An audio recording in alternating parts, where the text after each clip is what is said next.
Nigeria, even though we're going through a time of turbulence, at the same time, we must understand God's mercy has been so pronounced over this nation. What is holding us together is the mercy of God. That even though it's a difficult time of contention, dark times in our nation, but yet the nation is getting by. And yet, we still have reasonable progress and growth. Yes, God has given Nigeria intense spirits. Nigerians are intense. It doesn't matter how difficult, we will forge ahead. And it's the grace of God. It's the mercy of God. Now, another way the mercy of God is working is that even in the means of bad governance, with the absence of good governance, with the absence of genuine commitment to true change, the vacuum created is being filled by God's mercy. God's mercy. And let me tell you how the mercy of God is also prevailing. That even with every cloud, there are silver lining. In the nation Nigeria, in the midst of this dark cloud, there are silver lining. That is to say, we will continue to have men and women with a different spirit here and there in the places of power that will give glimpse of hope. Praise the Lord. And that will continue to happen. But thus said the Spirit of God, and visit Nigeria with judgment. The wicked will be brought to book. It is the wrath of God and the wonder of God manifest in the nation Nigeria. In his sovereignty and wisdom, will begin to put things in order.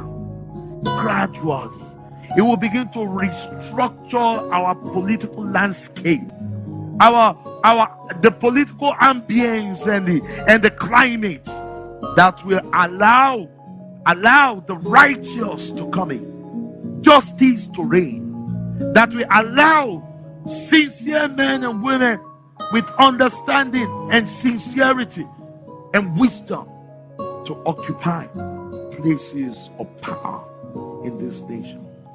But there's a reason why God raised President. Pray for him. We must pray for him. Now, his assignment may not last for so long, but his assignment is very strategic for the future of Nigeria. And we must pray that the Lord will strengthen his hand, and the Lord will give him speed, and that he will do a quick walk, and that the God of heaven and earth will cut it short in righteousness.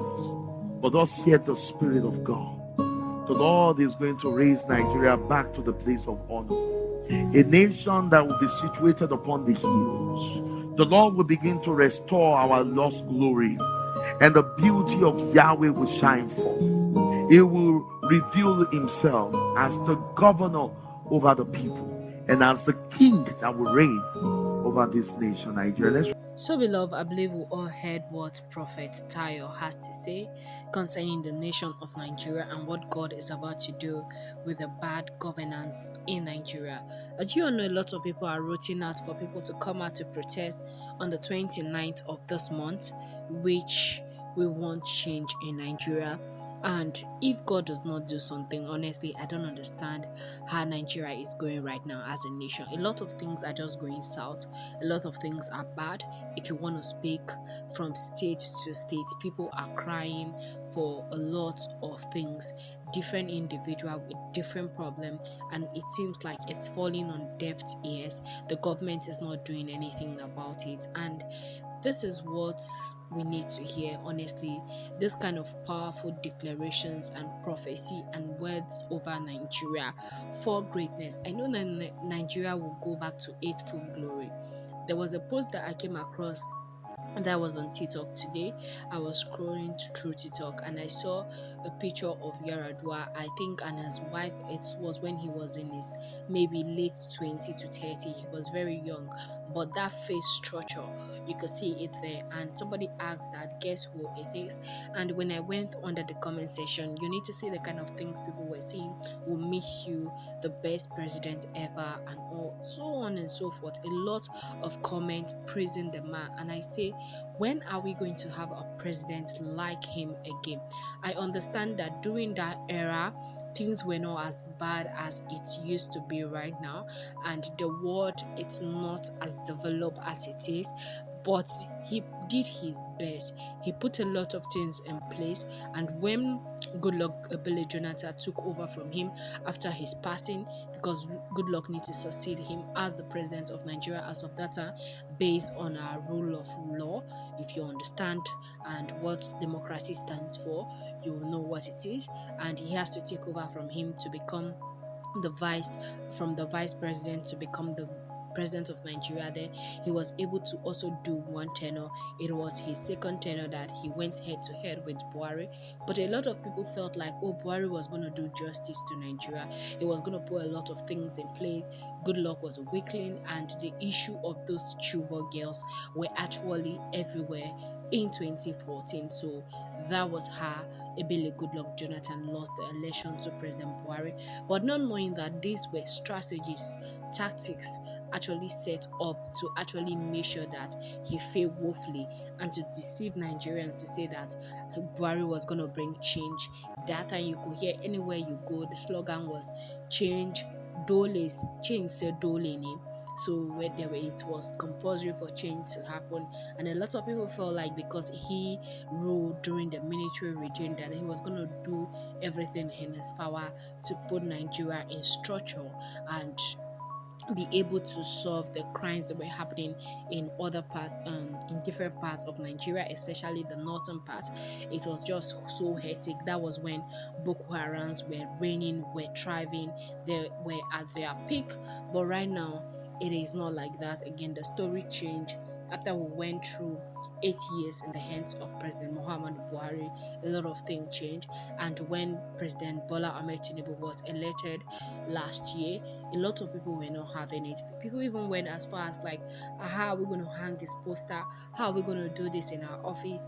We don't want this man. Why do you keep on imposing such people to us? But one thing you need to know is that this is Nigeria. Anything is possible, and anybody can go into office whether you like it or not.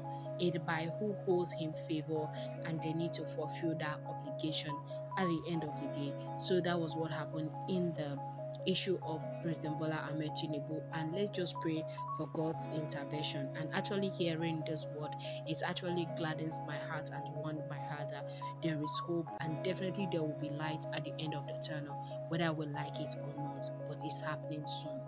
We as citizens of Nigeria are not going to cry like this forever. God is actually coming to our aid, and a lot of things will be put in place, and a lot of things will go back to the way it used to be. And let's just hope for the best. Let's not think that this is the worst that could ever happen to us as a nation. As prices of commodities are rising, as way of living is getting tougher, we'll definitely find a way out. We are Nigerians. That thing run through our veins of never giving up, of always find opportunity in the midst of crisis. So just tell yourself, encourage yourself that you are in Nigeria. That is just it. It runs through your vein. See that, not the spirit of not giving up, run through our forefathers' vein and also passed down from generation to generation. We don't have giving up in our DNA. That is how it's written. We are special beings and special people when it comes to the people of Nigeria. We'll go through it head on, no matter how tough it is, and no matter how bad it may seem or look like. We'll surely come out of it at the end of the day. So guys, that is just the video. that I want to share with you guys this evening. Please, before I go, if you have not subscribed to our channel, kindly pause this video, subscribe, comment, like, share with family and friends so that you don't miss out on any of our content. And also don't forget to turn on the post notification to get notified whenever I upload a new video. And if you're a returning subscriber, I want to use this opportunity to say a very big thank you. Thank you for always tuning in, and thank you for always subscribing to our channel and watching our videos. Please do it to share this video on all social media platforms so that it could get to as much people as it could get to, so that a lot of people have words of encouragement and what is actually coming for them not to give hope. There is always joy after everything. Nigeria is going to put through, and we're going to scale through no matter how ugly it may look or how bad it may look, and we are going to get rid of this bad governance in Nigeria at the end of the day, and Nigeria will be actually put in place once again. So that is just the video that I want to share with you guys. Bye for now, guys.